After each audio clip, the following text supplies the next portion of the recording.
Okay, in this video we're going to talk about how to increase your vertical jump. Um, the science involved in jumping is very fascinating, and a lot of people don't understand it completely. Um, it's pretty simple and from a common sense perspective, but there is a lot going on in a volleyball player. A lot of people, when you ask a volleyball player, well, what do you hit the ball with? Oh, I hit it with my hand. No, you don't. You hit it with your whole body. That's just kinetic energy. Well, what do you jump with? A lot of people will say, well, you jump with your legs. And that's not true. You jump again with your whole body. Each body part contributes some percentage to the vertical jump. And when there's symmetry in your entire body, I liken it to a ballet. Good volleyball players look like ballet people. I don't want to say ballerina because there's guys. But when mechanics are really sound, jumping is maximized. Well, there's only a few ways you can increase your vertical jump. One is to decrease the Earth's gravity. Good luck. It's not going to happen. I guess you can move to the moon. The other is to make the muscles in your body do more work. Well, you see this sometimes in people that gain weight and then lose a lot of weight and they become faster, stronger. Well, they were, don't want anybody to gain weight. We truly don't. But their muscles were forced to do more work because they had more weight on their bodies. The other is the best way for us to do it is to plyometrically train in very specific exercises that are going to maximize and increase your vertical jump. This subject is very good at it because he is properly motivated. His motivation lies in the fact that he wants to be a beach volleyball player, and he's already got a couple tournaments under his belt this season, and he's playing very well. So his motivation is good, proper. All right, he intrinsically wants to get better at his craft and at his sport. And you're going to see that he's doing these exercises by himself, and sometimes that's best. We can do classes, but normally what I do when the classes for jump training are happening, I spread you guys out because when you get next to each other, you race each other. Well, plyometric training, especially vertical training, it is not even relevant that you try to go as fast as you can. You want to go at a pace to maximize the output of every jump. It's quality, not quantity. Every jump has to be maximum. So if it takes somebody else a half hour to get through these exercises and it takes you 40 minutes, you've still done it right. We're not trying to increase your VO2 max, the contribution or the acceleration of oxygen passing through your lungs into your bloodstream. What we're trying to do is generate maximum output on every single repetition. So you want to take your time. We use sand for a very specific reason. One, it has different levels and you have to fight your way out of it. The other is, and the best reason is that when you guys jump and then land on the ground, one of two things happen. Either your body absorbs the energy or the ground absorbs it. Well, when you play in a hard court, your body's absorbing all that energy. And in the sand, it is absorbing that energy. So it mitigates the chances for injury. So we like sand for various reasons. Plus, it's kind of fun to do it outdoors. It's a 10-pound medicine ball. We're just going to go through a couple of the exercises that he has to do in the interest of time. What he's going to do is it's a 6-week program, 7 weeks prior to his competition. He's going to do 6 weeks, and I'll describe that process for you. And then 1 whole week before he competes, he's going to recover by resting and not doing these exercises. We'll talk a little bit about the science involved in what's going on, and also about how to recover. And that's very critical, really critical. Recovery periods are just as important in any movement discipline or exercise than doing the exercise. And I think a lot of people fail to understand that. I've always put our athletes on jump counts. So if they practice every day in high school, for example, you minimize their jumps by the structure of the practice you're creating. because you always want to lead up to a competition. So it's very specific. Not going to get too much into the science. I'll do it briefly. But anyway, this is a great subject, and I'll show you why. First is the pace that he's working at. It's very slow and methodical, and that's what you want. Again, you're not trying to condition. Take a look at his body positioning. I looked at this already, and he looks great, and we'll go over it with the first couple jumps. So as he goes down, he's getting depth. Very critical. You don't want to go past 90 degrees, so if his rear end comes below his knees, then there's too much work being done by his knees to lift himself off the ground. So this is perfect, 90 degrees, back is straight, head is up. When you lower your head, you're going to engage the muscles of your lower back, which is a bad thing. Keeping the ball above his shoulders, okay, versus above his waist. It's going to be above his shoulders when he's done, but once the ball goes below your waist, then again your lower body's doing all the work, and we want your whole body to contribute to the movement discipline.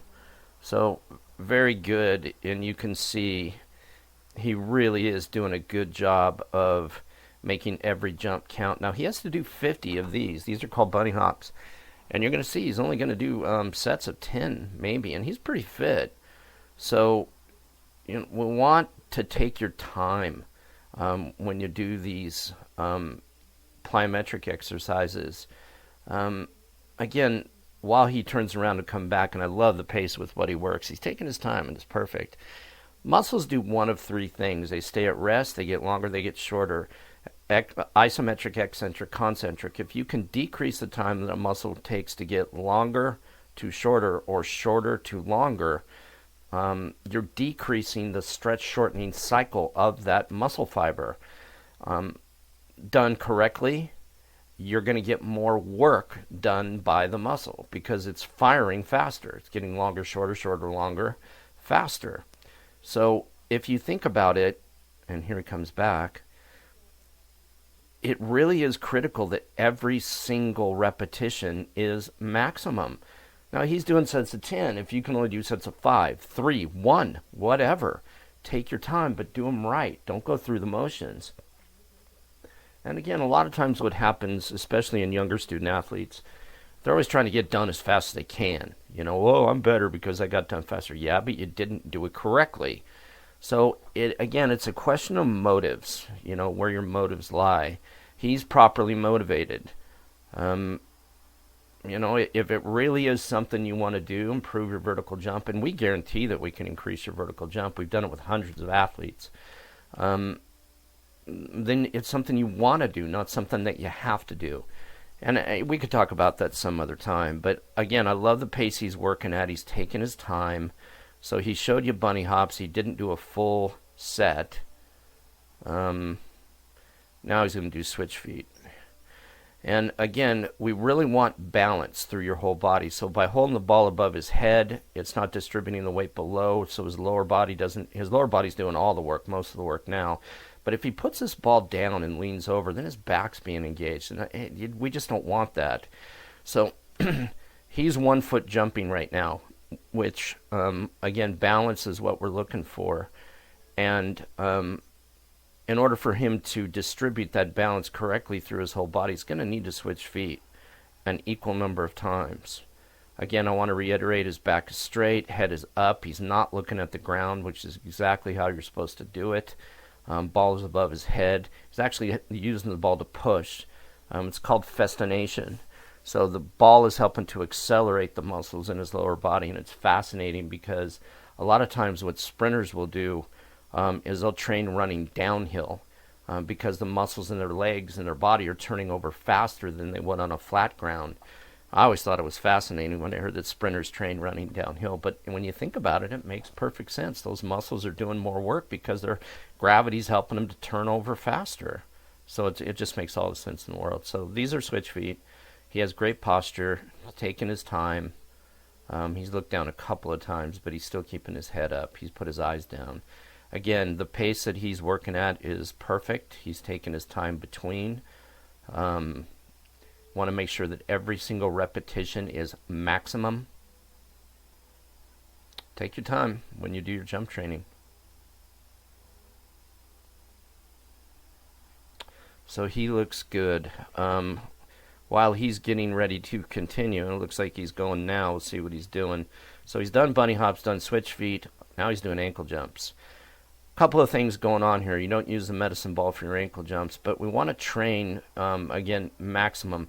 A lot of bike riders do this. They'll ride up hills with one foot in the pedal, locked in, cleated into a pedal, and then they'll switch and they'll drive off of each leg. Well, they're forcing that one leg to do more work, but there has to be balance. So, again, he's 1 foot jumping. All the work right now is being done off of 1 foot. Okay, it's actually off of this foot. This one is just to balance himself, to stay upright. He's keeping his thumbs up to remind him not to use his arms. We want to focus all that energy on your lower body. So by putting your thumbs up, it reminds you not to swing your arms. Now I'm going to come back again to the body parts and how critical they are in jumping. We'll go over each one and I'll show you. We'll do it now. So when he does a jump indoors, each body part contributes to that vertical jump. Even your head, and your head has a lot of weight. And you see this a lot of times in really elite volleyball players. They'll look down at the ground as they start their approach, but as they come up to begin their approach, they'll pull their head up. Well, they're creating, I don't want to say centrifugal force, because centrifugal force is coming from the center to the outside, but it kind of is. And you see it in high jumpers as well. By putting your head down and then throwing your head up in the air, you're helping to lift everything off. And your head has a lot of weight. Arms are with 25% of your jump, and a lot of people don't understand the value of their arm mechanics. We spend a ton of time getting arms correct in their backswing, in their approach, just because there's so much value. And the fascinating part of your arms are your upper and lower body don't work together to jump until your arms come back and then swing towards the ground and come forward. Well, when your arms come past neutral in that forward swing in your approach, they're now going to help you to accelerate the muscles in your lower body. So they come past neutral, neutral being hanging at your side, and then going that direction. They're helping to accelerate all this, just like the ball being above his head, being pushed up, is creating additional momentum. So your body parts, everything in your body, hips, shoulders, head, chin, everything contributes to your vertical jump. And when everything is in, like I said, symmetry, you maximize that jump. But there's another very valuable part to it. When everything is symmetrical, meaning arms coming back together, feet pointed in the right directions, all those different things, you mitigate the chance of injuries. A lot of time those injuries come from imbalances. Maybe in your backswing, one arm coming out and one coming straight back. Well, one arm is doing more work than the other. And it's hard to describe, and you just have to see it over time. But it really is important. This particular athlete, I don't want him to be 50 years old and not be able to walk because he wasn't doing things right and played volleyball for 20 years. Believe me, I wish somebody would have shown me the value of some of the things we're saying now. And a lot of you can understand what I'm talking about. But the program is quite simple, what he's doing right now. He is going to work on a 6-week program. I think we talked about that before. 7 weeks prior to whatever competition he has. And he's doing this in January. And his first competition was in March. So he went 7 weeks ahead in his jump training. And from jump, he'll go to agility, to strength, to speed, and different things. But jump's the hardest on your body. So 7 weeks prior to the competition, he's going to start his jump training for 6 weeks and then take 1 week off. He's only going to do these exercises at best every other day, every 48 hours. Again, recovery period is critical. Your body needs time to heal. And I'm not going to get into the scientific explanation of how that occurs and what occurs in the process, because it's pretty complicated and takes a lot of time. But 6 weeks, 7 weeks prior to 6 weeks of jump training, 7 weeks prior to his competition, 1 week of doing none of this.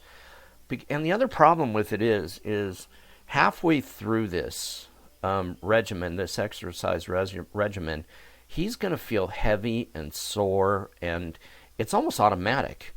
After the second week, your body is in pain. Well, that pain, that soreness is nothing more than myositis. And myositis is an accumulation of lactic acid that happens from output of muscle activity. A lot of times we feel sore, in different things that we do. Well, the easiest way to overcome that is to do more work, not the same work you did to get the soreness. But for example, if your legs are sore from a tournament or whatever, take a light run, all right, to blow out that lactic acid that is accumulated in the muscles. And again, it's not the world according to me. It's a scientific fact. It's myositis. That lactic acid stays in the muscles because it can't escape. So you're sore. Well, a lot of people think, oh gosh, I'm so sore, I'm going to sit on the couch all day. That's the wrong thing to do. Water and light exercise is what's going to blow that lactic acid out. So going back to what I was saying, in this plyometric regimen, he's going to feel sluggish and sore halfway through it. And again, it's automatic. Well, that messes with your psychology a little bit, because if he were actually in competition right now doing his jump training, and that soreness, sluggishness, all those things you feel, well, he's not going to perform at 100% until he's done with the cycle. So I don't want him playing during the time that he's doing his jump training, competing, because psychologically it's going to have an impact upon him. Well, I'm not competing as well as I could before. Well, of course not. You're doing a ton of work. So you want to do it outside of your competitions in a very specific schedule. Now, for you girls, I'm going to let this run a little bit at this time. For you girls, it's difficult. Again, we're looking at his back, head up, back straight, thumbs up. He's not using his arms. For you girls, this is difficult because you go from high school to club to high school to club. You don't have a lot of time in between. The only time that you have to do your plyometric vertical training is in the summer. And a lot of times your coaches in high school require you to be at fitness training in the summer. Well, it's a problem because for girls, you don't have a break of a month and a half in there. So you just have to find a way to design it. I'll give you an example. If this, and this is obviously a guy, but if he were in his summer training with his high school team, I would listen to what he had to say as far as what he's doing in that training and redesign this program to maximize not only this output, but also the output of the high school training he's doing. And a lot of times you guys go into these camps and clinics, you girls go into these camps and clinics in the summer, it's not effective. And I apologize, and I don't mean to, tell anybody that they don't know what they're doing, but again, for those that know me and are looking at this, I'm not an egocentric man, but this is what I did for a living for 15 years. So you have to be on a very specific schedule, training schedule for that year. You just do. And there's a lot of things that are incorporated into this. This is a great example because he also does his weight training indoors, but it's very specific to volleyball. It's not to look good on the beach, it's to maximize his output as far as volleyball. So again, excuse me, I digress. You got to be on a specific regimen, and I know that you guys have other requirements that that you need to do for the specific club teams you play for, high school teams, but you can design a very specific program based on the things you're doing to maximize your vertical. And I've trained thousands of kids to increase their vertical, and every one of them have done it. I mean, it's just a question of doing things the right way. So anyway, stretch shortening cycles, what he's trying to decrease in his body without going through the anatomy of how it works.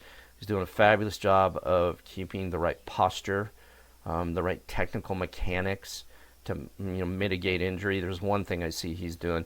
He's staying in the same spot, so he's digging holes. So he's actually doing more work. What he should be doing is moving, because you can see this hole right here is maybe 2 inches, but this one's probably half a foot. So he's working harder, and his foot is turned a little bit just based on the shape of this hole. So what he should be doing right now is he should move over here to where some new sand. And we talk whenever you guys play in the sand to groom the court, make it flat. Again, it's a wonderful medium to train in because of the different levels and the shock absorbency and all that good stuff. But right now he's digging a big hole, and you could see it. But doing a great job. He's doing all the work off this foot. This foot is doing all the work, and you saw him transfer You want balance. We don't want your right foot stronger than your left or left stronger than your right. So he's doing a fabulous job of, balance, keeping, doing the same number of repetitions on each foot. I love this little wake he's generated. Shows you that he's really doing a ton of work. He's just not going through the motions. Very impressed by his technique. It's wonderful.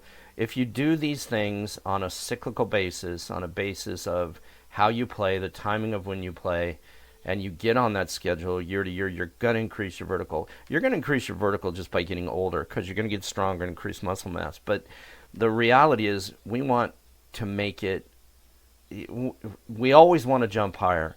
And the reason for jumping higher to a lot of you is ego. Okay, oh, I want to jump. Well, no, when you jump higher, you increase the geometry or make the geometry on the court more positive of the angles and whatnot. I'm sure all of you would agree if you're 9 feet tall, it'd be easy to hit the ball into the other side of the court. Well, you don't want to be 9 feet tall. Nobody wants to be that tall, for heaven's sake. But you want to get as close as you can as 9 feet by increasing your vertical, and there's a very specific way to do it. So, again, a very brief discussion of vertical jump training and how it works. And we always measure before and after to make sure that we're doing, that we're getting the positive benefits that we want. And if we didn't get enough positives doing the regimen that we created, then we do another one. And we have hundreds of exercises to increase your vertical jump. And it's based on you as a person, your strengths, weaknesses, whatever. And it's extremely effective. And again, done it with thousands of kids and always increase their vertical jump. So, again, I thank you for listening. Hope it helped. And always ask your questions.